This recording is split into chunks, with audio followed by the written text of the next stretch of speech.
तो last class number 3 तक कर लिया था, वहां तक कोई दिक्कत नहीं है, ठीक है। थोड़ा आगे डिस्कस करता है और 2-4 क्वेश्चंस, फिर रिपीटेटिव क्वेश्चंस आना स्टार्ट हो जाएगा। Galaxy Limited and Glory Limited are two companies engaged in the business of chemicals. To mitigate competition, a new company, Glorious Limited, is to be formed, to which the assets and liabilities of the existing company, with certain exceptions, are to be transferred. Certain exceptions का मतलब amalgamation in the nature of purchase. एक Galaxy एक glory है, दोनों competition को खत्म करने के लिए एक साथ मिल रहा है और एक नया कंपनी बना रहा है ग्लोरियस। यानी ग्लोरियस क्या करेगा, गैलेक्सी को भी ले लेगा और ग्लोरी को भी ले लेगा, लेकिन it is not in the nature of merger because यहाँ पे सर्टेन एक्सेप्शंस है। The summarise balance sheet Galaxy and Glory का दिया हुआ है। रिक्वायरमेंट पार्ट पढ़ते हैं। Compute the number of shares to be issued to the shareholder of Galaxy and Glory Assuming the face value of each share of Glorious is 10, यानी हमें direct नहीं पता कि हम इक्विटी शेयर्स को कितना इक्विटी देंगे। दैट मींस क्या मेथड फॉलो करना पड़ेगा, कुछ नहीं बोला तो अभी तक नेट एसेट्स ही लेना पड़ेगा। फिर बोला prepare the balance sheet of Glorious Limited, ठीक है, and also prepare notes to the accounts as per schedule 3, ठीक है, नॉर्मल वो अपन बनाते ही है। अभी सबसे पहले चाहिए परचेज कंसिडरेशन। क्या बोल रहा है, the debenture of Glory Limited are to be discharged by the issue of 8% debentures of Glorious Limited at a premium of 10%. यानी क्या बोला, debenture of Glory Limited are to be discharge at a premium of 10%। यानी Glory Limited के books में debentures है, जब हम purchase consideration calculate करेंगे तो ये कितने पे लेंगे, 3,63,000 पे लेंगे फॉर परचेज कंसिडरेशन पर्पस। क्यों वो बोल रहे ना 10% प्रीमियम अपने कंपनी के डिबेंचर्स देगा, ठीक है यहां तक। अरे 3,30,000 पे 10% ऐड कर दिया। Plant and machinery of Galaxy are to be valued at 2,52,000, यानी प्लांट एंड मशीनरी को किस वैल्यू पे लेके जाएगा, गैलेक्सी का 2,52,000 इस वैल्यू पे लेके जाएगा वो। Then goodwill is to be valued at Galaxy का 448 एंड ग्लोरी का 168। पहले से तो है नहीं, तो एक आ जाएगा गुडविल गैलेक्सी का कितना 4,48,000, सब कुछ डायरेक्ट दिया हुआ इस क्वेश्चन में, एंड ग्लोरी का 1,68,000। Liquidator of Glory Limited is appointed for collection from trade debtors and payment to trade creditors. He retained the cash balance and collected 1,10,000 from debtors and paid 1,80,000 to trade creditors. Liquidator is entitled to receive 5% commission for collection and 2.5% for payments. The balance cash will be taken over by the new company. इसका मतलब कहना ये चाहता है कि debtor और creditor वो खुद नहीं लेके जा रहा, ग्लोरियस लिमिटेड बात कर रहा है किसका, ग्लोरी लिमिटेड का। ग्लोरी लिमिटेड बोले तो मेरा ये वाला कंपनी, इसके डेटर को रिकवर किया इसने कितने रुपए में, 1,10,000, यानी इसके डेटर्स तो गए, 1,10,000 डेटर से आया। पहले से उसके पास कैश कितना था, 1,04,000, उसमें 1,10,000 का कैश आ गया डेटर से। देन क्रेडिटर को पे कर दिया 1,80,000, यानी इसके क्रेडिटर भी गए।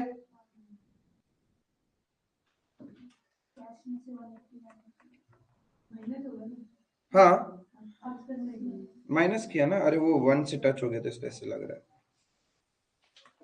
1,80,000, तो सोचो 1,04,000 हमारे पास था, 1,10,000 आया, 2,14,000, उसमें से 180 पेमेंट कर दिया तो हमारे पास कैश बचा 34। अभी नीचे देखो कमीशन के बारे में बोल रहा है, क्या बोल रहा है, liquidator will receive 5% commission for collection, जितना कलेक्ट किया है उसका 5%, 1,10 का 5%, 1,10,000 का 5%, यानी 5,500 ये भी जाएगा।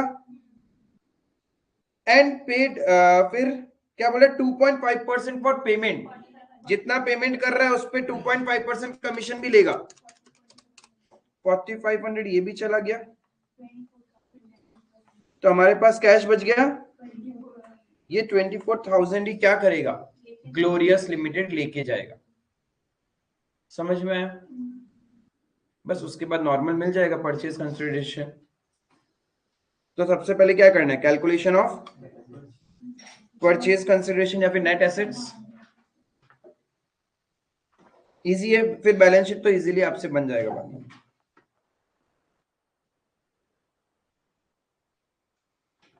कैलकुलेशन ऑफ परचेज कंसिडरेशन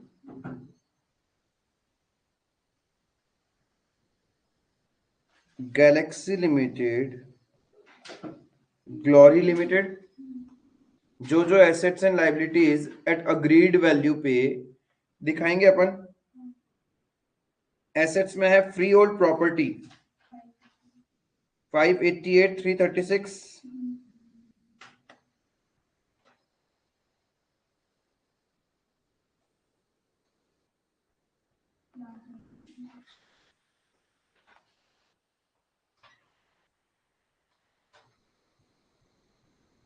फिर है plant and machinery 252 and 84, 2,52,000 and 84,000 पे लेंगे, क्योंकि प्लांट एंड मशीनरी का तो गैलेक्सी का वैल्यू चेंज हो गया था, ग्लोरी का सेम रहेगा। ये हो गया, ये हो गया। Motor vehicle 56,000,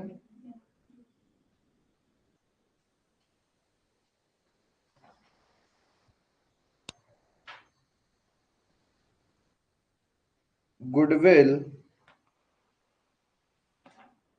448 and 168,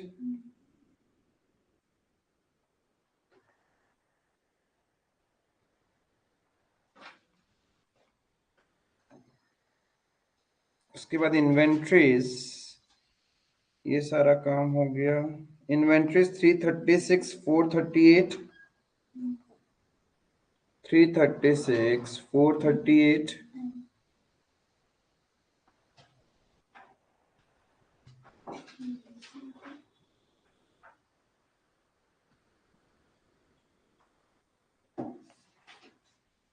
trade receivable सिर्फ किसका आएगा, गैलेक्सी का 462, ट्रेड रिसीवेबल्स 462, ग्लोरी का आएगा नहीं। Cash and bank 238 and 24,000,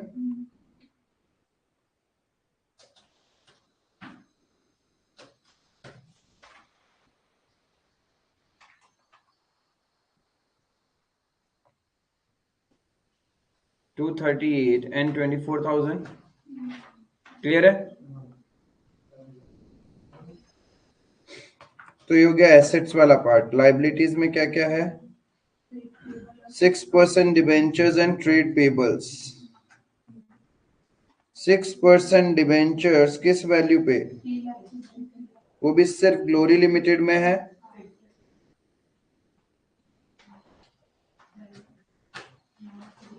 trade payables 4,20,000 सिर्फ इसी कंपनी का।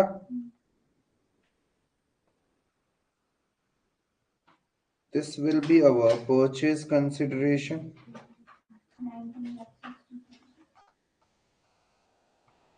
कितना आ रहा है गैलेक्सी का?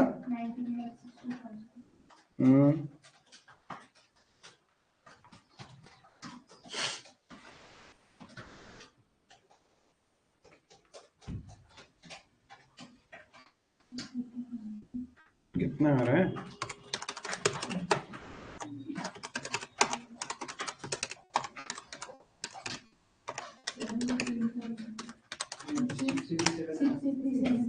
$6 लाख। कंपाइलर में 720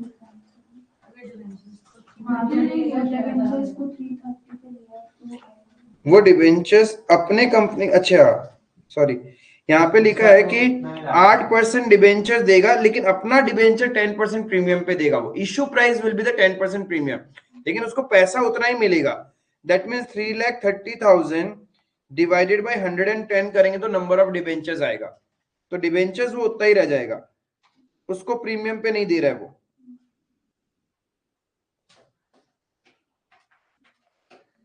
3,30,000 सच नहीं है, उसके नीचे ही ब्रैकेट में दिखाओगे तो चल जाएगा। कितना आ रही है ग्लोरी का? 7,20,000। Number of shares to be issued by Glorious Limited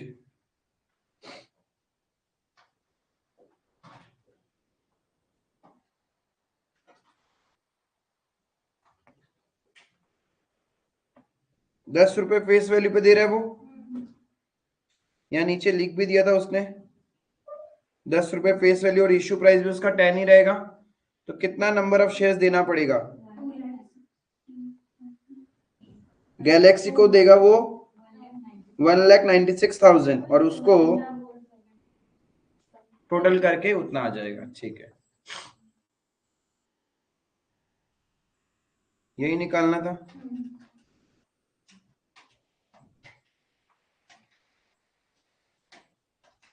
अलग से कोई कैपिटल रिजर्व तो आएगा नहीं, गुडविल आ चुका है, तो इसी चीजों को ऐड करके बैलेंस शीट में प्रेजेंट कर देना है।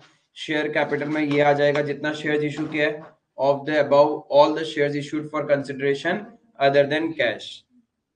बाकी और कुछ था नहीं इस क्वेश्चन के अंदर में। क्या चीज का नोट बोले तो? नोट्स टू अकाउंट्स में नंबर ऑफ डिबेंचर्स तुमको दिखाने पड़ेंगे। तुम्हारा एक रिजर्व्स एंड सरप्लस में सिक्योरिटीज प्रीमियम आ जाएगा 10%। हाँ, 63,000 जो है वो तुम्हारा, वो 33,000 तुम्हारा रिजर्व्स एंड सरप्लस में सिक्योरिटीज प्रीमियम आ जाएगा, और डिबेंचर्स में तुम्हारे आएंगे 8% डिबेंचर्स वैल्यू लिख देना बस। अच्छा, नोट्स में तुमको दिखाना है, नंबर्स तो दिखाते ही नहीं हम लोग। 8% डिबेंचर्स ऑफ 100 ईच, वैल्यू हो जाएगा तुम्हारा 3,30,000, 33,000 सिक्योरिटीज प्रीमियम। तो यानी इन शॉर्ट, जब आप ग्लोरियस लिमिटेड बनाओगे, उसका जब बैलेंस शीट बनाओगे तो वहां पे शेयर कैपिटल, यदि हम ग्लोरियस की बात करें, चलो एक बार टी शेप में समझ लेते हैं।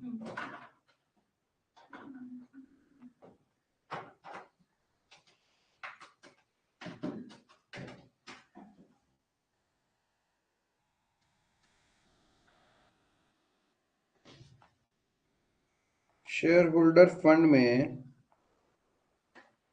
शेयर कैपिटल रहेगा सिर्फ, ठीक है। शेयर कैपिटल रहेगा आपका 19,60,000 प्लस 7,20,000, 26 लाख, यानी इक्विटी शेयर कैपिटल आएगा 26,80,000। कितने number of shares? 196,000, 72,000, 68,000 shares of ₹10 each. ये शेयर कैपिटल में आएगा। फिर नोट्स में लिख दोगे out of the above all the shares are issued for consideration other than. फिर reserves and surplus, reserves and surplus में एक आएगा securities premium, that is 33,000 debentures वाला। और तो कोई रिजर्व्स एंड सरप्लस था नहीं नया कंपनी का। Then non current liability, non current liability में आ जाएगा लॉन्ग टर्म बोरोइंग्स। इसके अंदर अपन दिखाएंगे 8% डिबेंचर्स 3,30,000 of ₹100 each.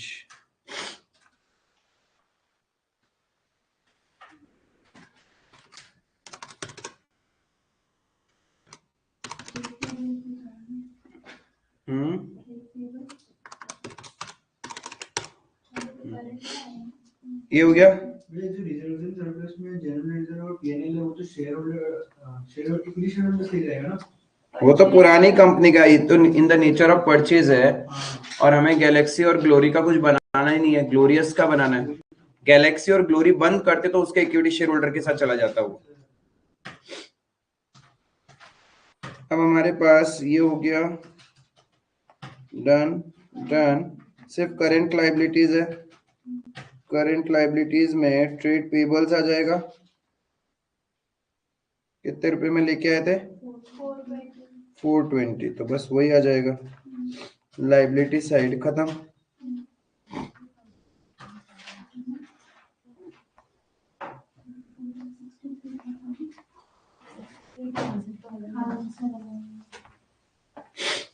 इधर non current asset, non current assets में तुम्हारा क्या आ जाएगा?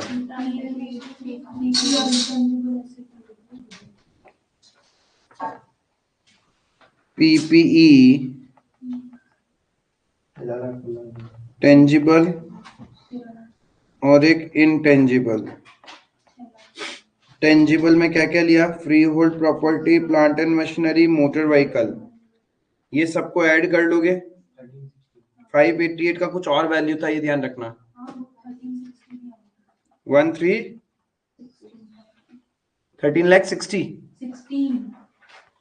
13,16,000। देन इनटेंजिबल में गुडविल आ गया 6,16,000, तो ये हो गया अपना। फिर करंट एसेट्स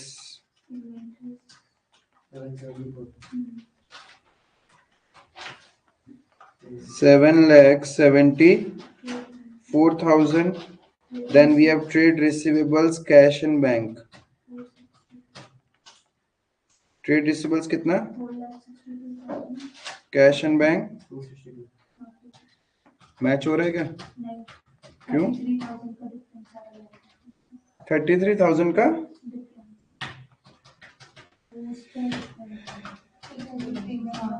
नहीं, उससे हाँ, तो ये गलती हो गया ना। उसको अगर उधर आप 3,30,000 रुपए का पेमेंट करना है। Issue price of the debenture is 10% premium, तो नंबर ऑफ डिवेंचर इशू कितना किया? 3,000 डिवेंचर ही तो इशू किया। 3,30,000 है, ठीक है। अरे बाबा ये देखो, आपको अमाउंट टू बी पेड कितना है? 3,30,000। Number of debenture to be issued निकालना पड़ेगा। इशू प्राइस ऑफ डिवेंचर कितना है? 110। तो नंबर ऑफ डिवेंचर इशूड 3,000, तो 3,000 इंटू 100, 3,00,000। सिक्योरिटीज प्रीमियम 10 रुपए करके 30,000। वो तो उसके लिए होगा, जिसको हम दे रहे हैं उसके पॉइंट ऑफ व्यू से 363 बन रहा है, लेकिन जो दे रहा है उसके पॉइंट ऑफ व्यू से तो वो 3,30,000 का ही तो हुआ। अरे जब वो एंट्री करेगा, वो तो ये एंट्री करेगा ना, debenture holder account debit 3,30,000 to 8% debenture 3,00,000 to securities premium 30,000। वो तो ये एंट्री करेगा। Number of debenture to be issued will be 3,000। वो करे, वो तो कुछ दिखाएगा नहीं, उसको तो इन शॉर्ट मिल गया ना डिबेंचर्स। उसको 10% प्रीमियम में, यानी हमें टोटल 3,30,000 रुपए ही पे करना है, बट हम हमारे कंपनी का एक डिबेंचर 110 में पे कर रहे हैं, बस ये है। तो number of debentures to be issued will be 3,000। चाहिए तो यहाँ लिख लेते हैं क्या कहीं पे। कर सकते हैं, यहाँ लिख दो क्या? 3,000 इंटू 100 आया, और ये हो गया 3,000 इंटू 10।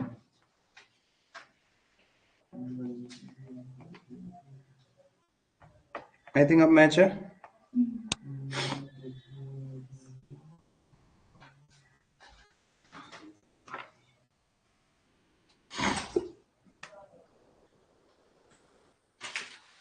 बाकी नॉर्मल शेड्यूल 3 में बना ही लोगे।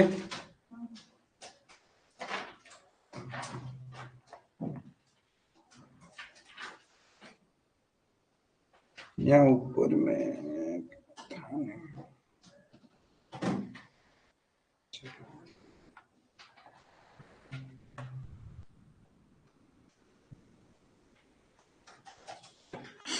4 में किसी को डाउट नहीं?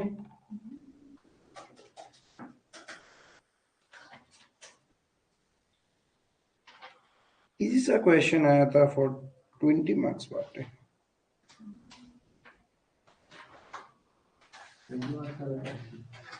आया था। वैसे भी वो कोविड के बाद वाला एग्जाम था ना, जनवरी 21, इसलिए तो ठीक ही आया था पेपर।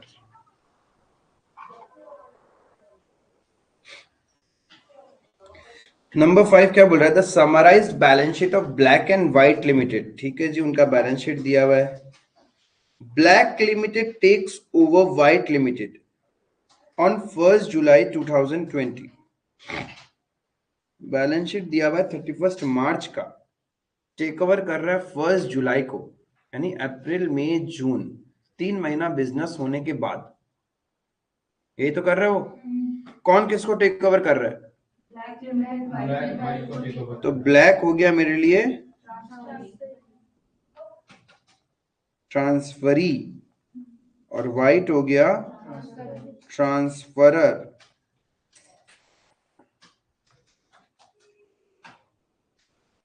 ठीक है, अब आगे देखो कहानी क्या बोल रहा है। रिक्वायरमेंट पार्ट पढ़ लेते हैं थोड़ा सा। Number of shares to be issued by Black to White against purchase consideration, यानी ये तो निकालना पड़ेगा। Balance of net current asset of black Limited and White Limited as on 1 July, यानी पहले 3 महीना का ट्रांजेक्शन्स करने के बाद वो मांग रहा है आपसे 1 जुलाई 2020 पे नेट करंट एसेट्स मांग रहा है। नेट करंट एसेट्स का मतलब क्या होता है? Current assets minus current liabilities. फिर give balance of profit and loss of black limited as on 1 July, give balance of PP on 1 July after take over.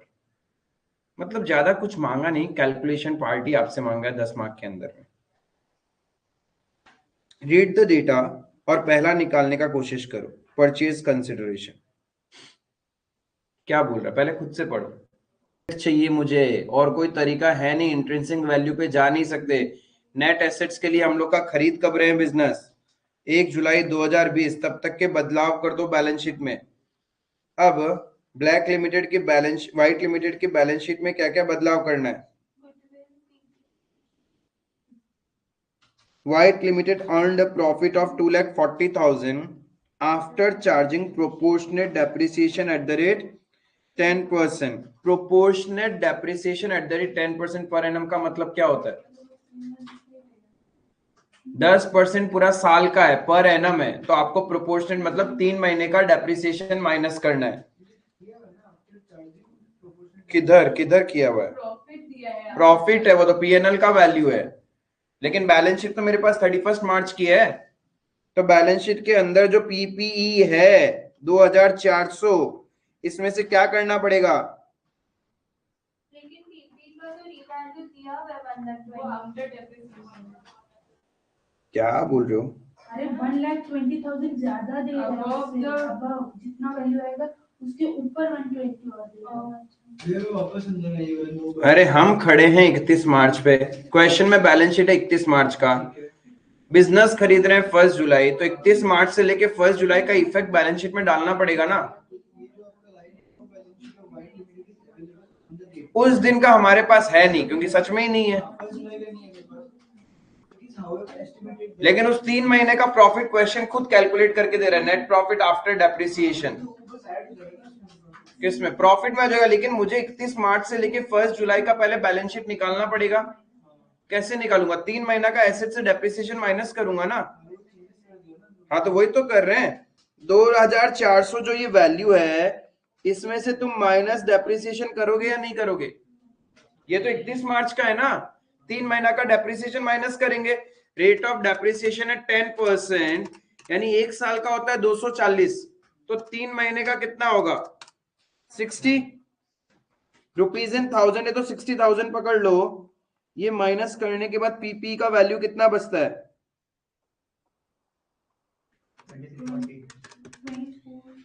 2340।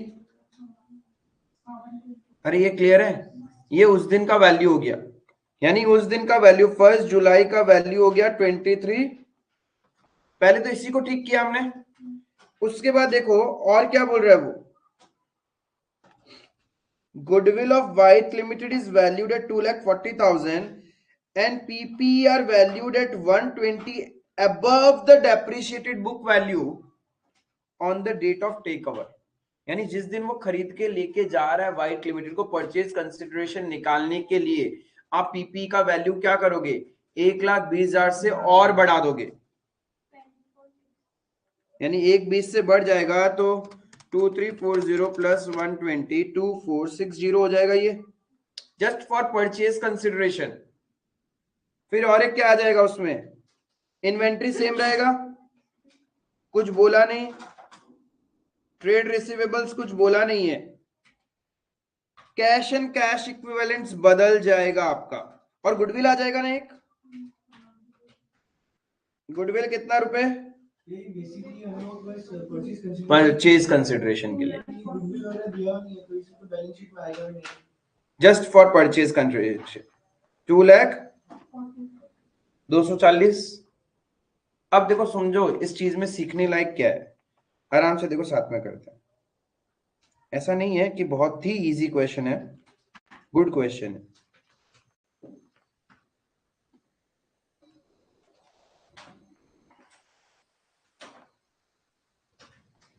Purchase consideration,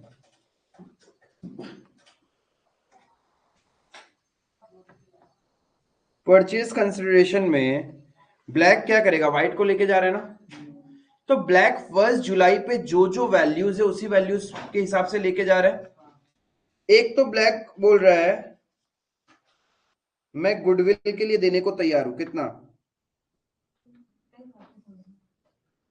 फिर PP के लिए उसने क्या बोला कि भाई साहब आपकी पीपी 24 लाख पे खड़ी है, पहले 3 महीने का डेप्रिशिएट करो, कितना होगा 3 महीने का डेप्रिसिएशन, 2,40,000 ना, सॉरी 24 लाख नहीं, 2,40,000 माइनस 60,000 का डेप्रिसिएशन कर दो,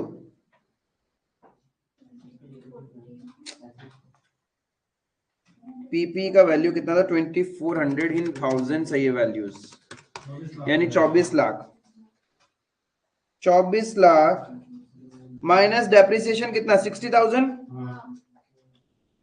प्लस 3 महीने का डेप्रिसिएशन होगा ना 60,000 plus revaluation for purchase consideration, तो यानी कितने रुपए में लेके जाएगा, ये पीपी आ गया, ये पीपी का वैल्यू आ गया, क्लियर है। उसके बाद इन्वेंट्री में कोई चेंजेस ही नहीं हुआ, 3 महीना का क्वेश्चन है, कुछ बताया नहीं, हम सेम ही मान लेंगे, तो 3 मंथ्स का इन्वेंट्री 720,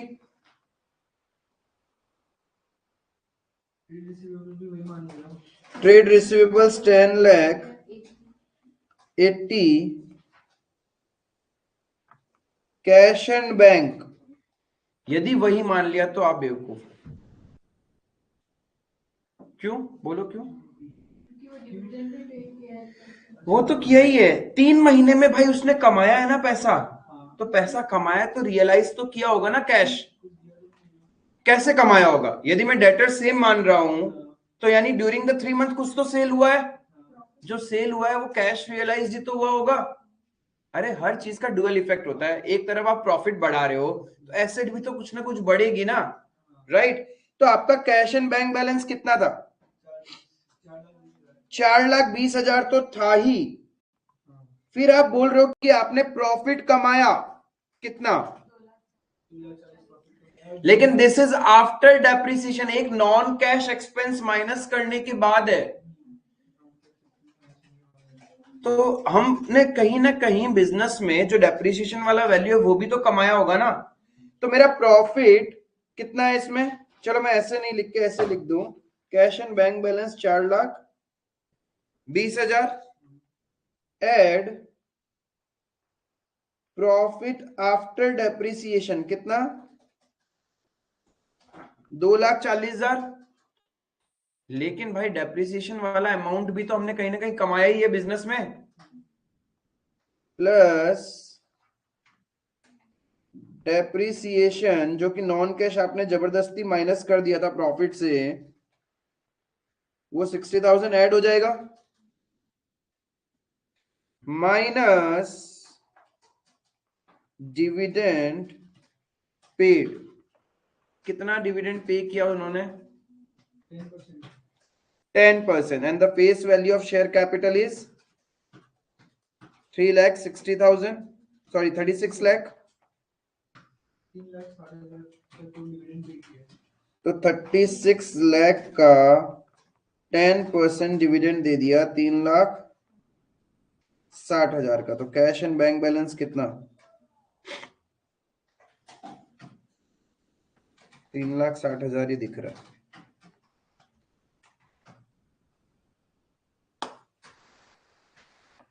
एक चीज कंफ्यूजन हो गया, जैसे डिविडेंड जो हम लोग पे करता है शेयर होल्डर्स को, आउट ऑफ बैंक बैलेंस करते हैं ना, पैसा तो बैंक से जाएगा। ये कैसे होता है स्टार्टिंग का? पहले capital reserves and surplus account debit to shareholder, shareholder to bank.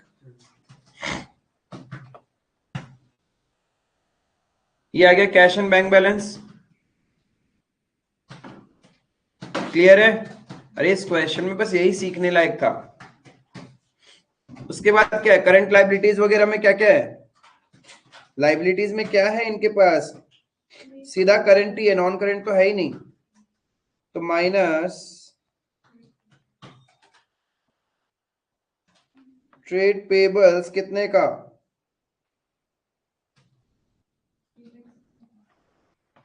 तो यही तो हमारा परचेज कंसिडरेशन हो गया, जो नेट एसेट है। This is our purchase consideration. कितना आ रहा है बताना मेरे को। 45 lakhs।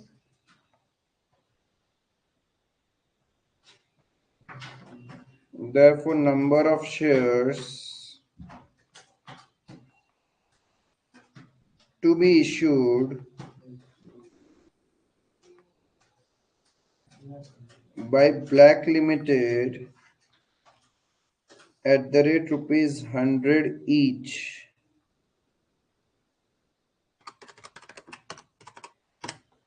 $45,000।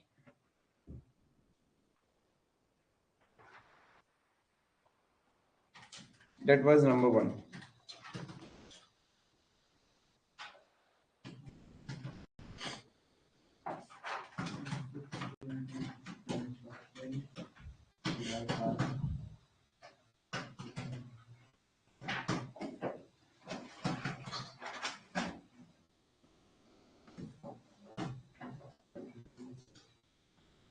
ठीक है?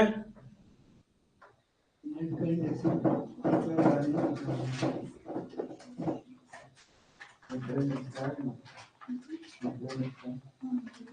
Calculation of net current asset as on 1st July 2020। दोनों कंपनी का निकालना है। Black limited, white limited.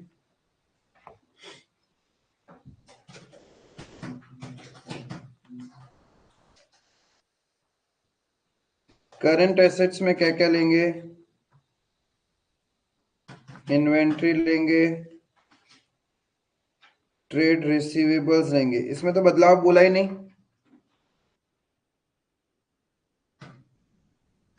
तो इन्वेंट्रीज उतना ही रह जाएगा ब्लैक और व्हाइट का जितना था, 9,60,000 एंड 7,20,000।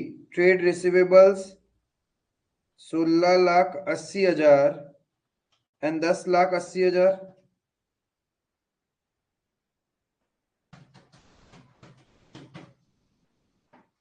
यहां तक प्रॉब्लम? कैश एंड बैंक में बदलाव होगा, वो दिखाना पड़ेगा।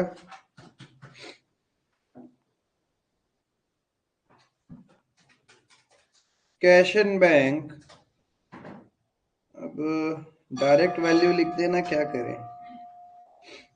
या तो दो दो इनर कॉलम बनाना पड़ेगा। वर्किंग कॉलम्स का अलग से बना लेते हैं। ठीक है, इधर ही कर लूंगा। कैश एंड बैंक इसका कितना है? 14,40,000 और इसका 4,20,000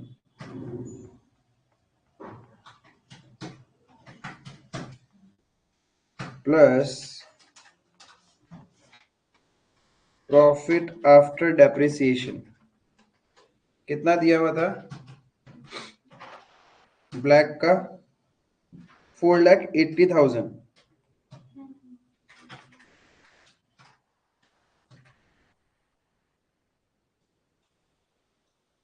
उसका 240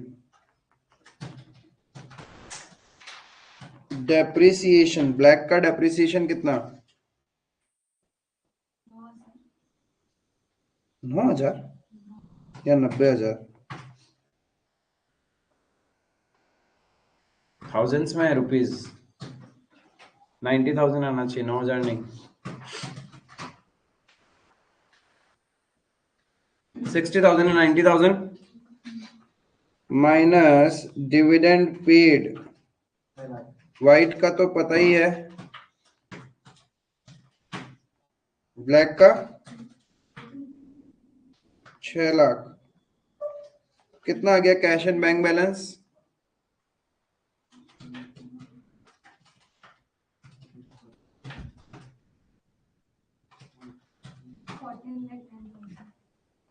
14,10,000 और उधर उसका तो निकाला था हमने 3,60,000 ये टोटल एसेट्स आ रहा है मेरा 960 प्लस 1680 प्लस 1410 40,50,000 इधर 21,60,000 इधर माइनस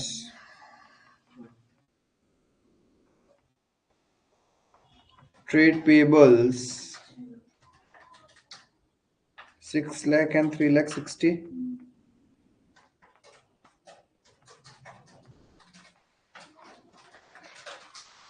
ये आ गया नेट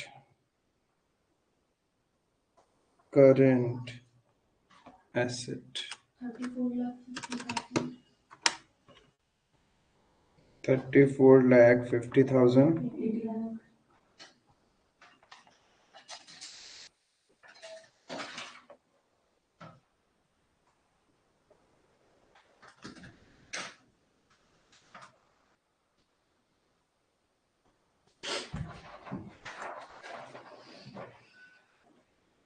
क्लियर है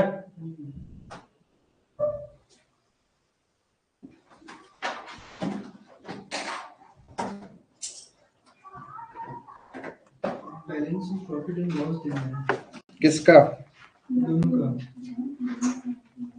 नहीं ब्लैक का calculation of profit and loss account क्या है requirement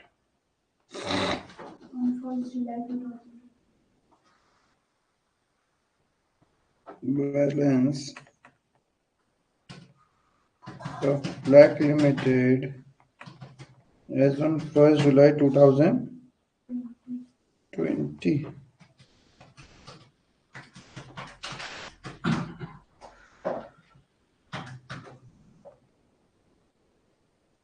Profit and loss account as on 31st March 20.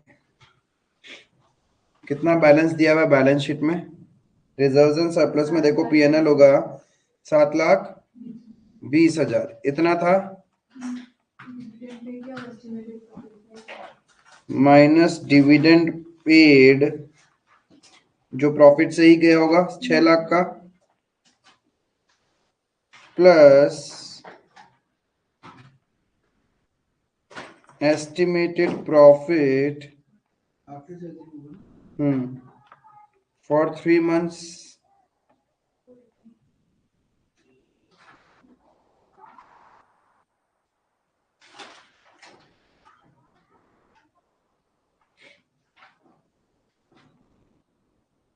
हो गया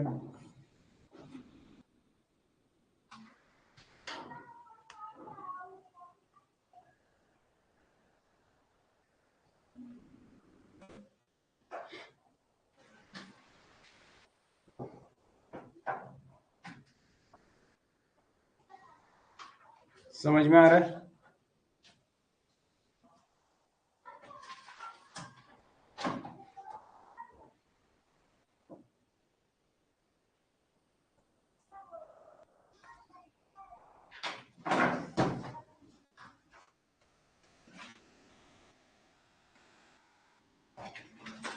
चौथा पार्ट क्या पूछा?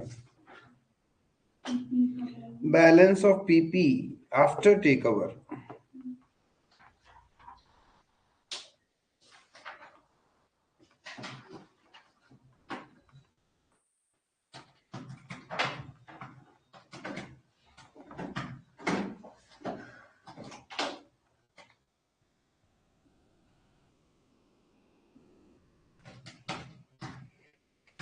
PP as on 31st March 20. ये तो ब्लैक लिमिटेड का खुद का था. कितना था? 36 ब्लैक का एस डेप्रिसिएशन 90,000 प्लस 2460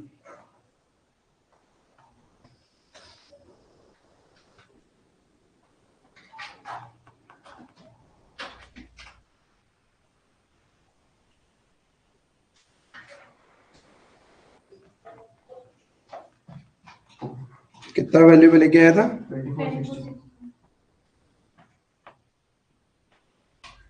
59 lakhs 70,000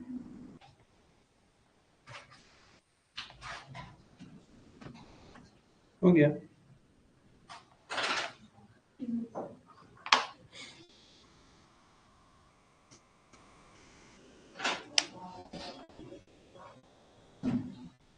कुछ मेरा माथा खराब है.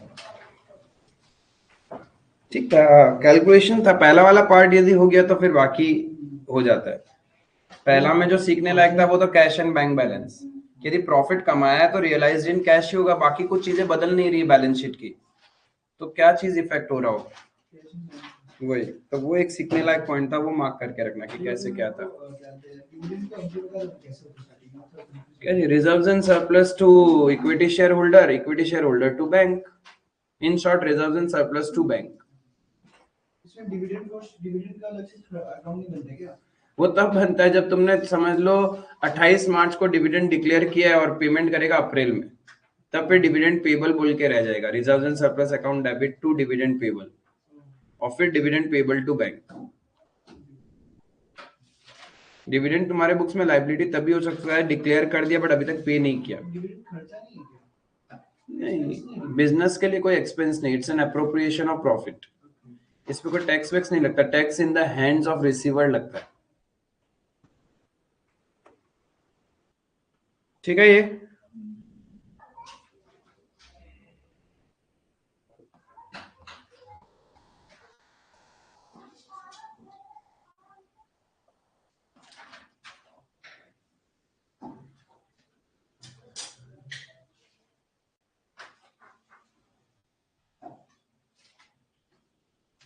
बहुत इजी क्वेश्चन है. दिसंबर 21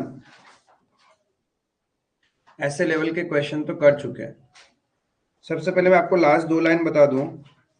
you are required to prepare balance sheet of bright Limited as at 1st April 21 after amalgamation have been carried out on the basis of amalgamation in the nature of purchase. December 21.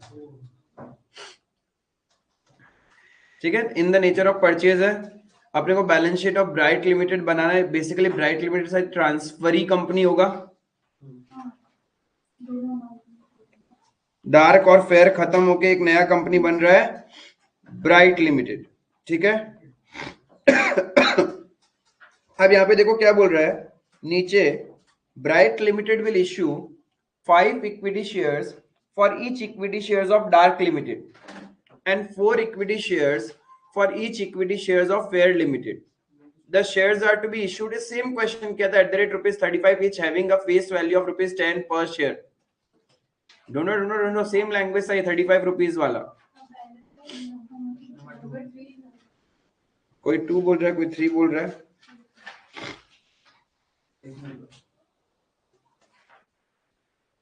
3 तो नहीं है, 3 है क्या? हाँ 3 है। 35 रुपए में दे रहा था हम लोग, little limited and high limited का हाई लो से लिटिल बन गया था। ठीक है, सेम एग्जैक्ट वैसा ही क्वेश्चन आया। यदि आपको क्वेश्चंस याद रहेंगे कि हाँ यार ऐसा क्वेश्चन तो किया है, सेम पॉइंट है, तो आप फंसोगे भी ना करने के टाइम, आप एटलीस्ट पीछे जाओगे, अच्छा उस पॉइंट में मैंने क्या किया था, तो एग्जैक्टली वही करना है। तो यहाँ पे इक्विटी शेयर्स को कितना इक्विटी दे रहा है वो पता चल जाएगा। Next point, preference shares of the two companies are issued equivalent number of 16% preference shares of bright Limited at a price of 160 per share. Same उसी तरीके से, तो प्रेफरेंस शेयर्स को भी क्या मिल रहा है, मिल गया, तो इक्विटी को क्या देना है, प्रेफरेंस को क्या देना है वो पता है, तो परचेज कंसिडरेशन तो आ ही गया। क्लियर है। फिर रहेगा गुडविल और कैपिटल रिजर्व कैलकुलेट करना। उसके लिए हम लोग देख लो डिबेंचर्स को क्या दे रहे हैं,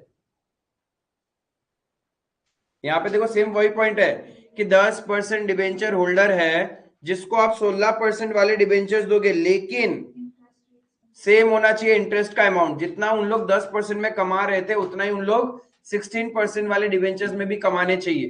तो कितना वैल्यू ऑफ डिबेंचर्स देना पड़ेगा, डिबेंचर्स है 90 लाख, ठीक है, 90 लाख की बात करूं तो उस पर 10% 9 लाख, 9 लाख का इंटरेस्ट चाहिए bye issuing 16% debenture, bye issuing 16% debenture. तो करो इसको फटाफट।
ये 12 × 5 को किया गया। लिखा 5 इक्विटी शेयर्स फॉर ईच।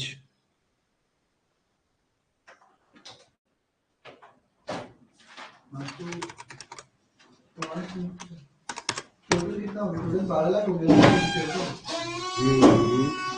हाँ क्या चीज, डार्क का खुद का इक्विटी शेयर है 12 लाख, एक के बदले में 5 मिलेगा तो 12 लाख इंटू 5, और इशू प्राइस है 35 रुपए।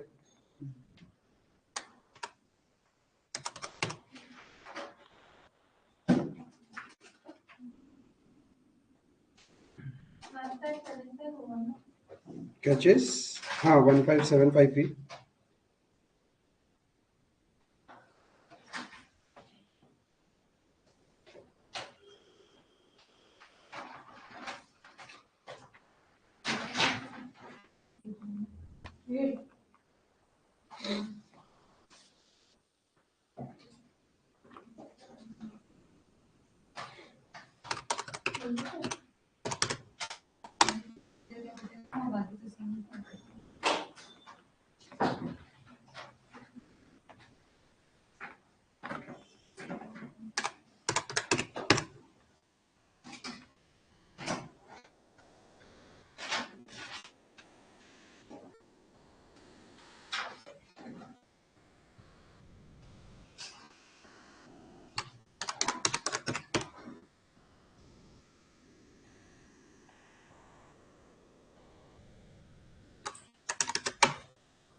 ये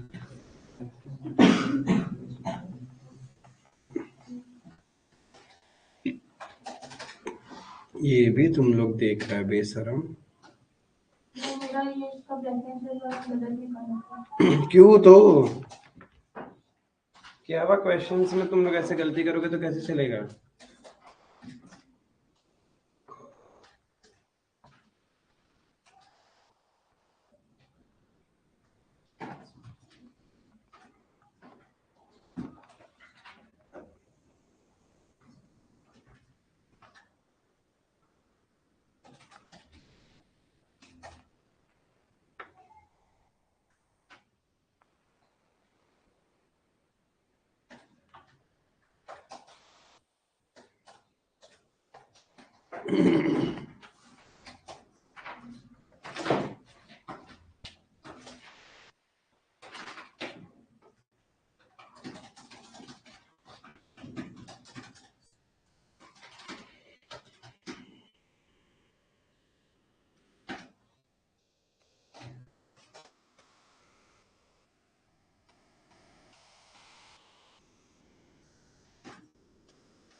परचेज कंसीडरेशन तो माइनस हुआ है ना उसमें।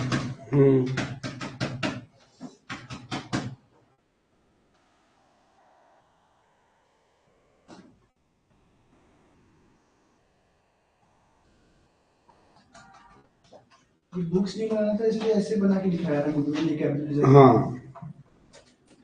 जर्नल वर्नल तो करना नहीं था।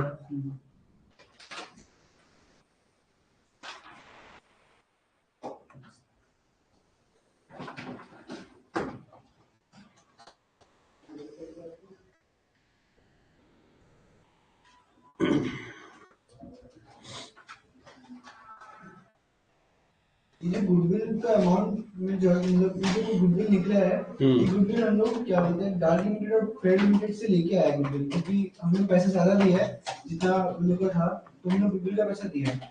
और वही एंट्री जब हम लोग आपका क्या बोलते हैं जब लिक्विडिटी एक्सपेंस पे करता है जो आप ट्रायल जर्नल उसका एंट्री हम लोग करता है गुडविल टू बैंक। वो जो गुडविल जा रहा है वो अपना गुडविल जा रहा है क्या? नहीं, वो भी गुडविल आ ही रहा है, हम ज्यादा पे करें, इतना तो एक्स्ट्रा पे किया ही है। हाँ। इसके अलावा हम लिक्विडेशन एक्सपेंसेस भी पे कर रहे हैं, तो टोटल गुडविल वो हो जाएगा अच्छा, एक हमारे बैलेंस शीट के अंदर में। लिक्विडेशन एक्सपेंस जो हम लोग पे करता है तब जो एंट्री करते हैं कि गुडविल अकाउंट डेबिट टू आपका क्या बोलते हैं बैंक। तो मतलब गुडविल और ऐड हो गया। और ऐड हो गया एक क्वेश्चन में सेट आउट किया कैपिटल रिजर्व क्योंकि तुम्हारा बिजनेस खरीदने में तुम बोल रहे मेरा 100 रुपए का फायदा हुआ, फिर तुम अलग से उसको पेमेंट कर दिया 20 रुपए, तो नेट फायदा तो 80 रुपीज का ही हुआ ना। तुम कंपनी खरीदा 100 रुपए का प्रॉफिट पे, तो कैपिटल रिजर्व आ गया तुम्हारे बुक्स में। अब उसी कंपनी को अलग से लिक्विडेशन एक्सपेंसेस रिम्बर्स कर रहा है, तो वो प्रॉफिट तो कम होगा ना तुम्हारा, तो वही सेट ऑफ एंट्री था इसलिए सेट आउट किया वो। कैपिटल रिजर्व से गुडविल को।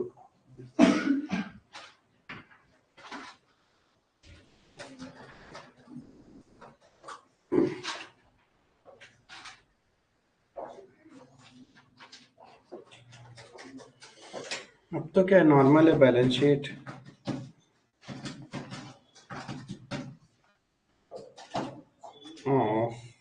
बैलेंस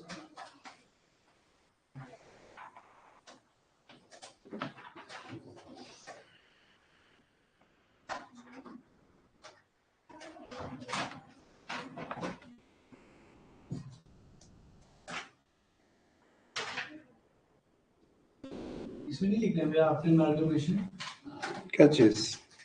ये तो नया ही कंपनी है अच्छा इसमें नहीं लिखना। अगर वो। हाँ, दूसरा कंपनी में होता तब लिखते हैं हम लोग आफ्टर एब्जॉर्प्शन या आफ्टर एमालगमेशन।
इसमें authorised share capital equity share capital 15 crore का है, बट हम लोग ज्यादा हो रहा है ना। ज्यादा कहाँ से? कहाँ से ज्यादा हो रहा है?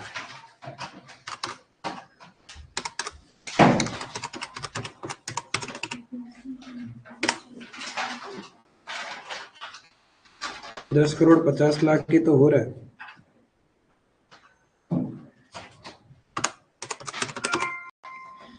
Received 11,600 किसी को एक बता किसका धंधा जगह? मेरा नहीं है, दोस्त का फोन है। क्या चीज? ये क्या इक्विटी शेयर, एक आपको पता है 10 करोड़ शेयर कैपिटल किस वैल्यू पे दिखाता है? अच्छा फेस वैल्यू पे दिखाते हैं, 35 रुपीस प्रीमियम है। फेस वैल्यू पे काउंट करो। फेस वैल्यू पे तो 1050 ही तुमने इशू किया है, बाकी पब्लिक को इशू कर देंगे। 15 से आएगा टोटल शेयर कैपिटल। हाँ,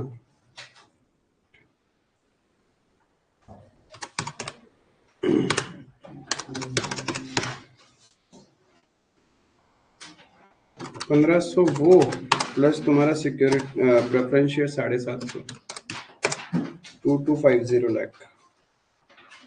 मैं सिर्फ face of the balance sheet बना रहा हूँ, नोट्स तुम लोग बनाओगे।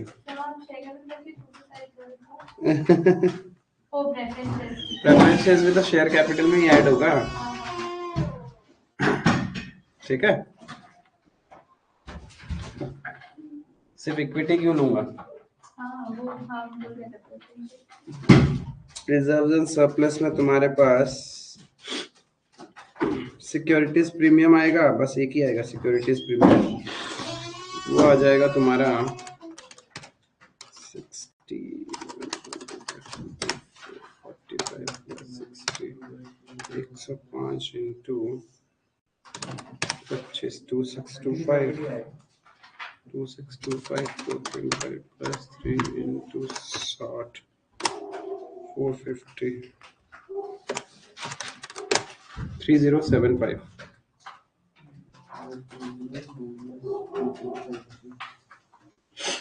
$3075 का सिक्योरिटीज प्रीमियम आना चाहिए।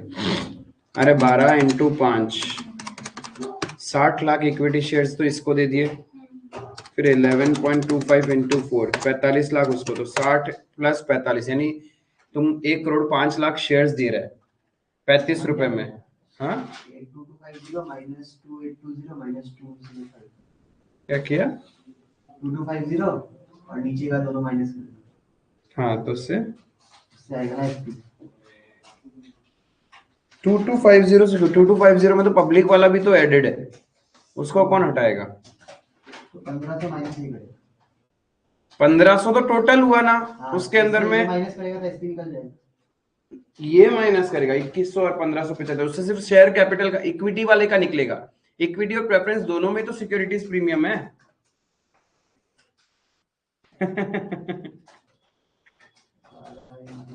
तो 2625 प्लस 450, 3075 होना चाहिए सिक्योरिटीज प्रीमियम। शेयर कैपिटल का नोट बना दीजिए ना। क्यों बनाए? क्यों बनाए? नहीं आ रहा, प्रेजेंट करना ही चाहिए। अरे बाबा, अरे बाबा, चलो face of the balance sheet तो बना दूं मैं।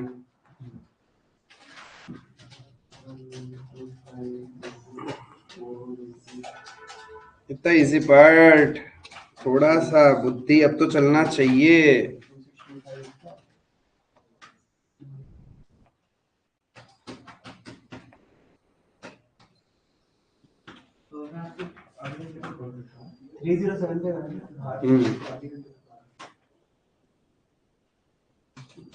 एटलीस्ट टोटल करके सिर्फ फेस तो बनाना सीखिए बिना नोट्स के।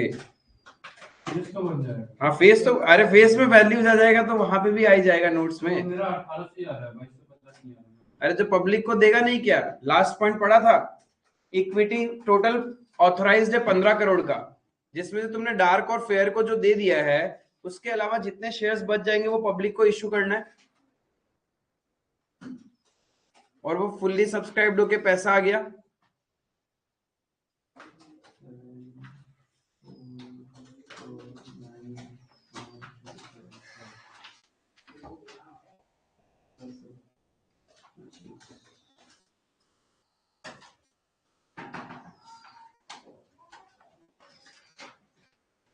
इसमें रिजल्ट्स में सब आएगा शायद। क्या चीज? इन द नेचर ऑफ परचेज है, सब क्यों आएगा? मेरा 1125 का डिफरेंस था, उतना ही रिजल्ट। बैंक बैलेंस नहीं बढ़ाएगा क्या? तुम जो पब्लिक को इशू किया उससे बैंक बैलेंस भी तो बढ़ेगा। पब्लिक को कितना इशू किया? तुमको पता होगा, तुम इशू किया है तो। रिजर्व्स एंड सरप्लस में सारा मतलब समझा नहीं हम क्यों। इन द नेचर ऑफ परचेज और क्या है रिजर्व्स एंड सरप्लस में? ये आएगा स्टैट्यूटरी रिजर्व, सॉरी जो मैंने नहीं दिया, point number 4, investment allowance reserve to be maintain for 4 year, लेकिन उससे फर्क ही नहीं पड़ेगा, ये तो एमालगमेशन एडजस्टमेंट से तुम्हारा माइनस हो जाएगा, तो कोई फर्क ही नहीं है। सिक्योरिटीज प्रीमियम थोड़ा सा देख लो, क्या पब्लिक को भी हम लोग प्रीमियम में इशू कर रहे हैं क्या?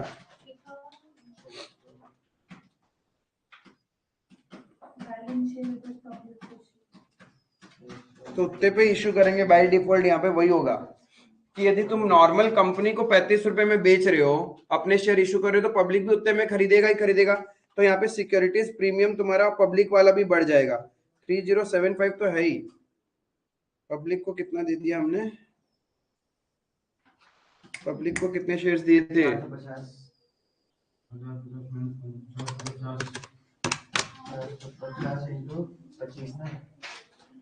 10 crore divided by face value 10, 15 lakh into 25 divided by 1 lakh, 3750 तो ये हो गया तुम्हारा क्या चीज?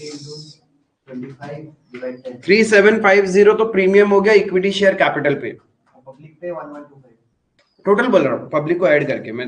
इक्विटी पे 3750 का सिक्योरिटीज प्रीमियम होगा तुम्हारा, और फिर प्रेफरेंस पे भी होगा। प्रेफरेंस पे तो हमने निकाला था कितना, 450 था ना, कितना था? 450,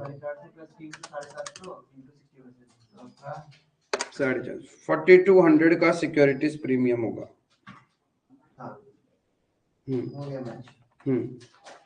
4200 का सिक्योरिटीज प्रीमियम। उसके बाद नॉन करंट लायबिलिटीज क्या चीज? अरे ये तो मैंने डायरेक्ट ऐसे कराने का कोशिश किया, वरना नोट्स टू अकाउंट्स बना के करते। दिमाग नहीं चलेगा ना एग्जाम। चलेगा, अभी किया ना कोशिश, अभी कोशिश कर क्यों रहे हैं? ताकि वहां कुछ ना कुछ फायदा हो।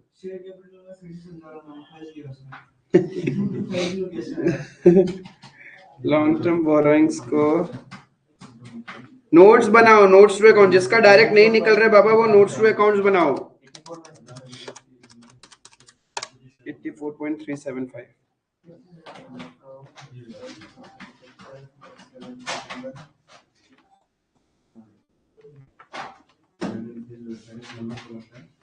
पब्लिक से तो पैसा मिला 450 लाख शेयर, हाँ बस 450 प्लस 1 करेगा 450 लाख फेस वैल्यू हो गया ना। पब्लिक से तो प्रीमियम ऐड होके मिला होगा ना, पैसा उसको कैश ऐड करेगा, कैश एंड कैश इक्विवेलेंट्स में। ट्रेड पेबल्स दोनों ऐड होके तुम्हारा आ गया। गुडविल भी करेगा।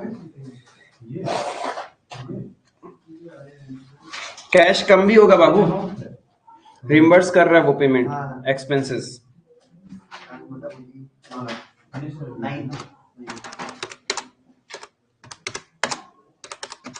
हो गया मेरा।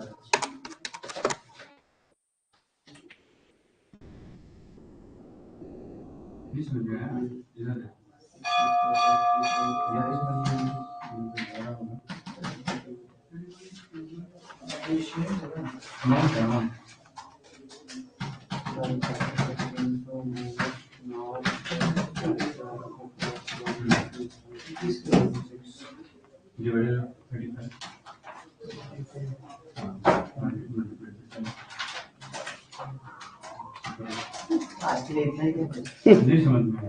7 करो, करो 7 करो।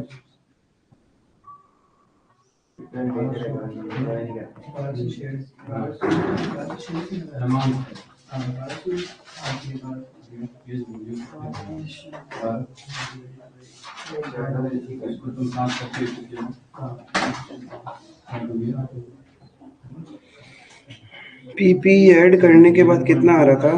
1350975232 गुडविल थोड़ा सा बढ़ जाएगा। गुडविल था 506.25 प्लस 118.125 प्लस जो रिम्बर्समेंट ऑफ एक्सपेंसेस है वो गुडविल से माइनस करेगा ना कैश ऐड होगा गुडविल में। गुडविल टू बैंक होता है एंट्री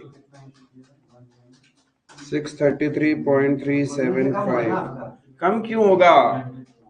आप किसी कंपनी को खरीद रहे हो, उसको अलग से परचेज कंसिडरेशन तो दिया ही दिया, प्लस उसको लिक्विडेशन एक्सपेंसेस भी दे रहे हो, तो तुम्हारे लिए तो महंगा पड़ा ना। अरे तुम एक चीज सोचो, तुम एक प्रॉपर्टी खरीदा 100 रुपए में, 100 रुपए का 200 रुपए में, चलो 200 रुपए वो तो दिया ही दिया, प्लस ब्रोकर को और कमीशन दे रहे, तो भाई तुम तो एक्स्ट्रा में खरीदा ना। नॉन करेंट इन्वेस्टमेंट ऐड हो जाएगा, ऐड करना सीखो। ये दिमाग चलाना बहुत जरूरी है एग्जाम में फटाफट करने के लिए। एमसीक्यू का दिमाग तभी भागेगा जब आपका इनमें फटाफट भागेगा। ऐड करना सीखना कि क्लैरिटी हो कि क्या सीधा सीधा ऐड होके तो आएगा।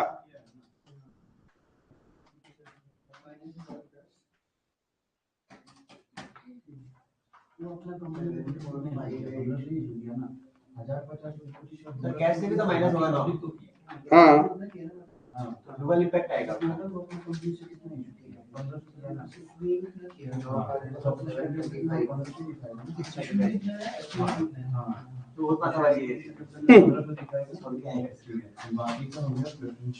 कर दिया, उसके बाद क्या छोड़ के आएगा।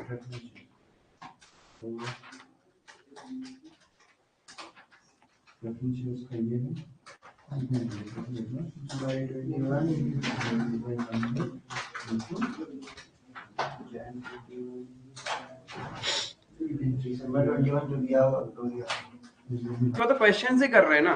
अब उस क्वेश्चन में कहाँ खो गया, एक पॉइंट में तुम फंसा, पहले तुमको पूरा क्वेश्चन ढूंढो कि किस मिनट से किस मिनट तक करवाया, फिर किस मिनट के बीच में बोला होगा, उसके लिए तो पूरा सुनना ही पड़ेगा। पूरा माथे के ऊपर चला गया। सेकंड क्लास में हाँ, अब समझ नहीं आ रहा था, समझ में नहीं आ रहा, फिर हम डर गया कि हम 2 दिन तो सोचा कि फिर से करेगा ना एनिमेशन, उसके बाद आधा घंटा ट्राई क्यों नहीं मैं बैकअप कर लिया ना, फिर एनिमेशन से तो हो गया था, तो फिर हो गया था। आज खाना क्लास में भी आया।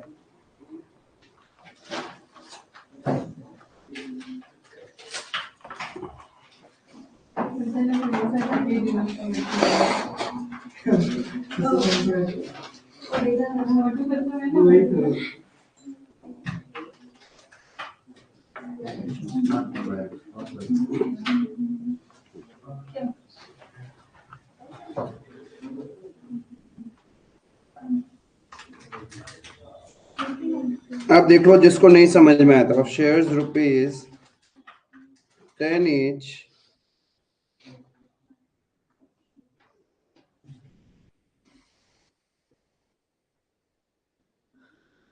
आपके पास ऑथराइज्ड इक्विटी शेयर कैपिटल इतना है और प्रेफरेंस कुछ नहीं बोला, तो बाय डिफॉल्ट आप उतना ही ले सकते हो जितना इशू कर रहे हैं। हम कितने इशू कर रहे हैं? 7,50,000, तो 7.5 lakh 16% preference shares of ₹100 each।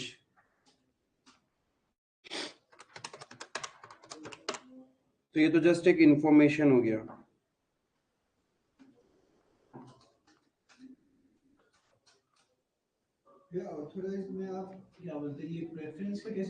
By default जितना इशू किया मान रहे हैं वही ऑथराइज, क्योंकि यदि क्वेश्चन में इक्विटी का ऑथराइज दिया हुआ है तो प्रेफरेंस कंपनी उतना ही इशू कर रहा है जितना उसको ऑथराइज्ड है। नहीं भी लिखते तो ऐसा कुछ नहीं, बट जब एक का दिया हुआ है तो बाय डिफॉल्ट वो दूसरा वाला का सेम ही रहेगा जितना इशू कर रहा है। अब इशूड में सबसे पहले 150 लाख इक्विटी शेयर सारा इशू कर दिया,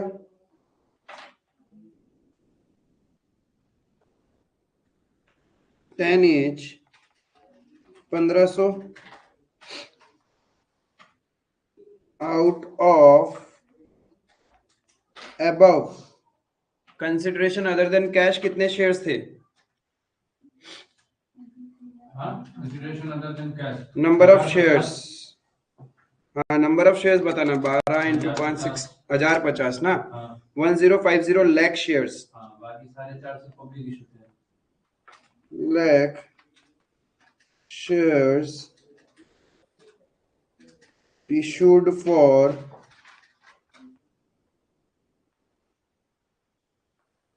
consideration other than cash। फिर प्रेफरेंस शेयर्स हमने कितने सारे इशू कर रखे हैं? सर अगर आप हमें 150 लाख लिख रहे हैं तो फिर उसको 105 लाख कर दीजिए। इसको क्या? अच्छा हाँ हाँ हाँ हाँ ठीक है 105 लाख। ठीक है 105 lakh shares issued for consideration other than cash, क्योंकि बाकी पब्लिक को दिया हमने। पब्लिक इशू पे 7.5 lakh 16% preference shares of rupees 100 each 750 out of above all the shares या फिर all the shares above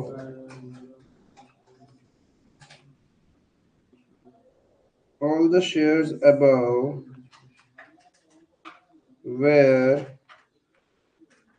issued for consideration other than cash। ये हो गया शेयर कैपिटल का नोट्स 2250। समझ में आया आकाश? अब जी सर, तो आप उस समय बोले ना पब्लिक, तभी समझ गया। मैं ऊपर वाला बैलेंस शीट दिखा रहा हूँ। एक ही बैलेंस शीट है अपने पास, तो ऊपर वाला बोला ऐसा लगा दो दो बनाया। अच्छा लाइबिलिटीज वाला जो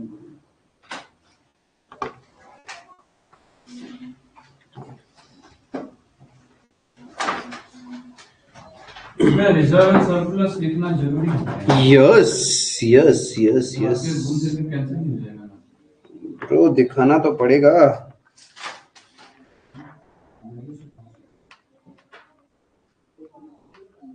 रिजर्व्स एंड सरप्लस पहले आएगा सिक्योरिटीज प्रीमियम। सिंपल सा है 150 लाख इंटू 25 रुपए करके प्लस 7.5 लाख इंटू 60 रुपीज करके। तो reserves and surplus securities premium आ गया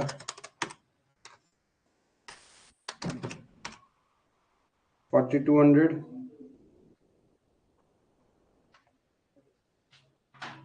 उसके बाद क्या था? Investment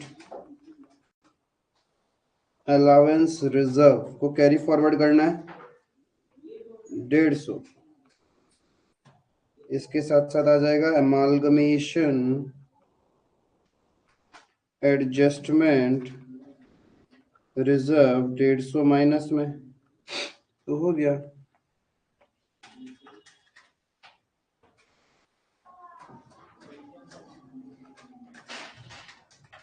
$4200 reserves and surplus।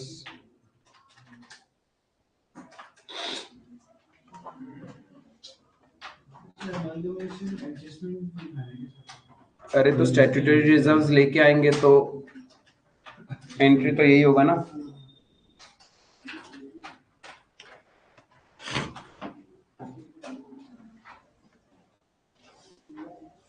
Note number 3 long term. एक बार वापस बताना नहीं है मतलब ये स्टैट्यूटरी रिजर्व लाने के लिए AS 14 बोलता है कि ट्रांसफर कंपनी अपने बुक्स में कैसे दिखाएगा statutory reserve? Amalgamation adjustment reserve account debit to statutory reserve, क्योंकि ये उसका कोई रिजर्व्स एंड सरप्लस है ही नहीं। बस कानून बोलता है कि इतने साल तक आप बुक्स में दिखाओगे। तो डुअल इफेक्ट के अकॉर्डिंग यदि कुछ चीज क्रेडिट हो रहा है तो डेबिट भी तो कुछ होना पड़ेगा ना। तो वो आया किस लिए? बिकॉज ऑफ एमालगमेशन आया, इसीलिए उसका नाम रख दिया एमालगमेशन एडजस्टमेंट रिजर्व। जर्नल एंट्री तो डेबिट क्रेडिट कुछ करना पड़ेगा ना।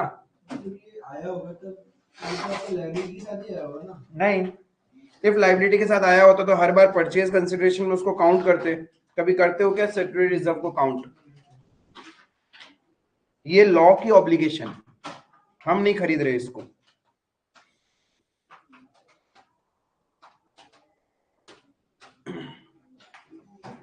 तो नॉर्मल है 16% डिबेंचर्स ऐड कर दो ब्रैकेट में 56.25 प्लस 28.125 यही था 84.375 खत्म। अब एक एक करके दिखाते जाना है बाकी चीजों को। बाकी नोट्स में तो ऐड करके दिखाना है। नंबर 4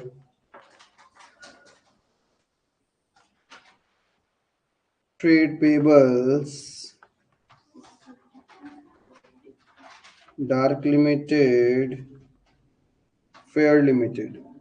डार्क लिमिटेड का 630, फेयर लिमिटेड का 285, तो 915 ट्रेड पेबल्स हो गया।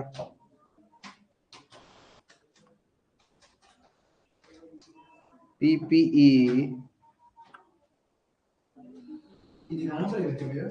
हाँ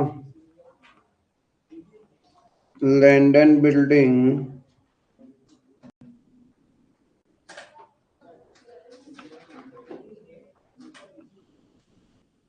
डार्क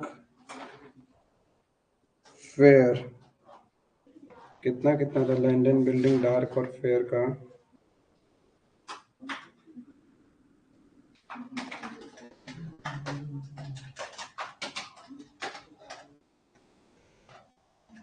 अलग से कुछ था ही नहीं क्या? पीपी में तो कुछ है ही नहीं। तो 1350 प्लस 975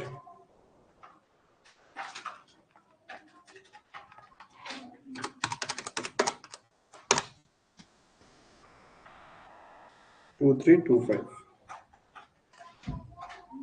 तो ये लैंडन बिल्डिंग लिखते ही नहीं फिर।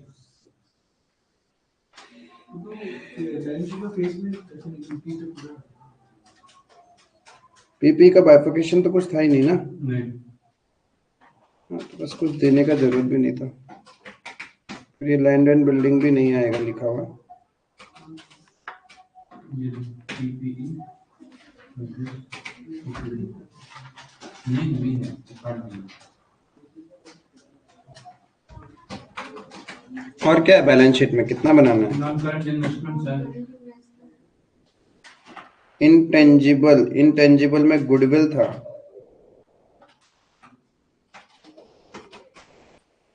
इंटेंजिबल पीपी में हम क्या ले रहे हैं? गुडविल। गुडविल अलग अलग तो ऐसा कोई जरूरी नहीं है, प्लस करके दिखा दे। गुडविल कितना था? 624.375 प्लस लिक्विडेशन एक्सपेंस इतना तो हम एक्स्ट्रा पे करके आए थे, प्लस लिक्विडेशन का खर्चा कितना रिम्बर्स कर रहे हैं हम? 9 लाख। तुम्हारा गुडविल का वैल्यू हो जाएगा 633.375।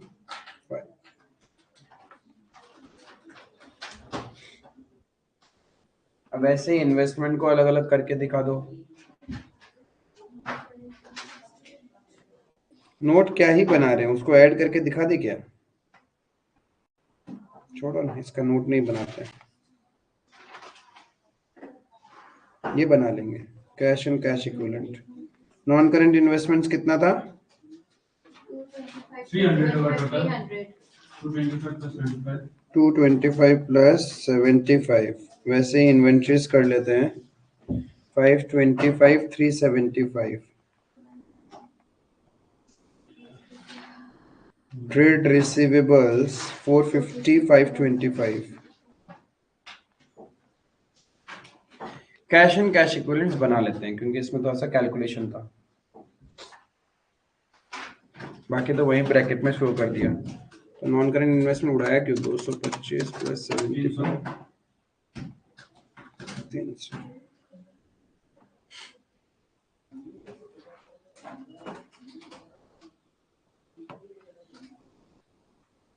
Let's prepare note number 7. Cash and cash equivalent.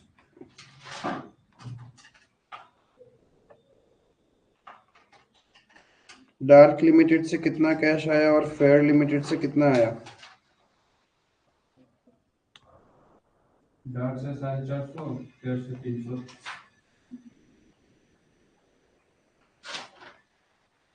उसके बाद में माइनस लिक्विडेशन एक्सपेंस रिम्बर्स कर दिया था हमने 9 लाख का, प्लस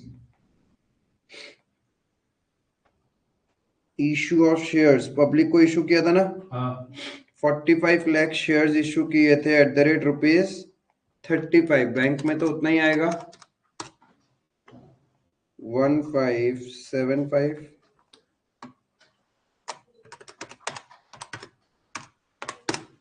2316. That's it.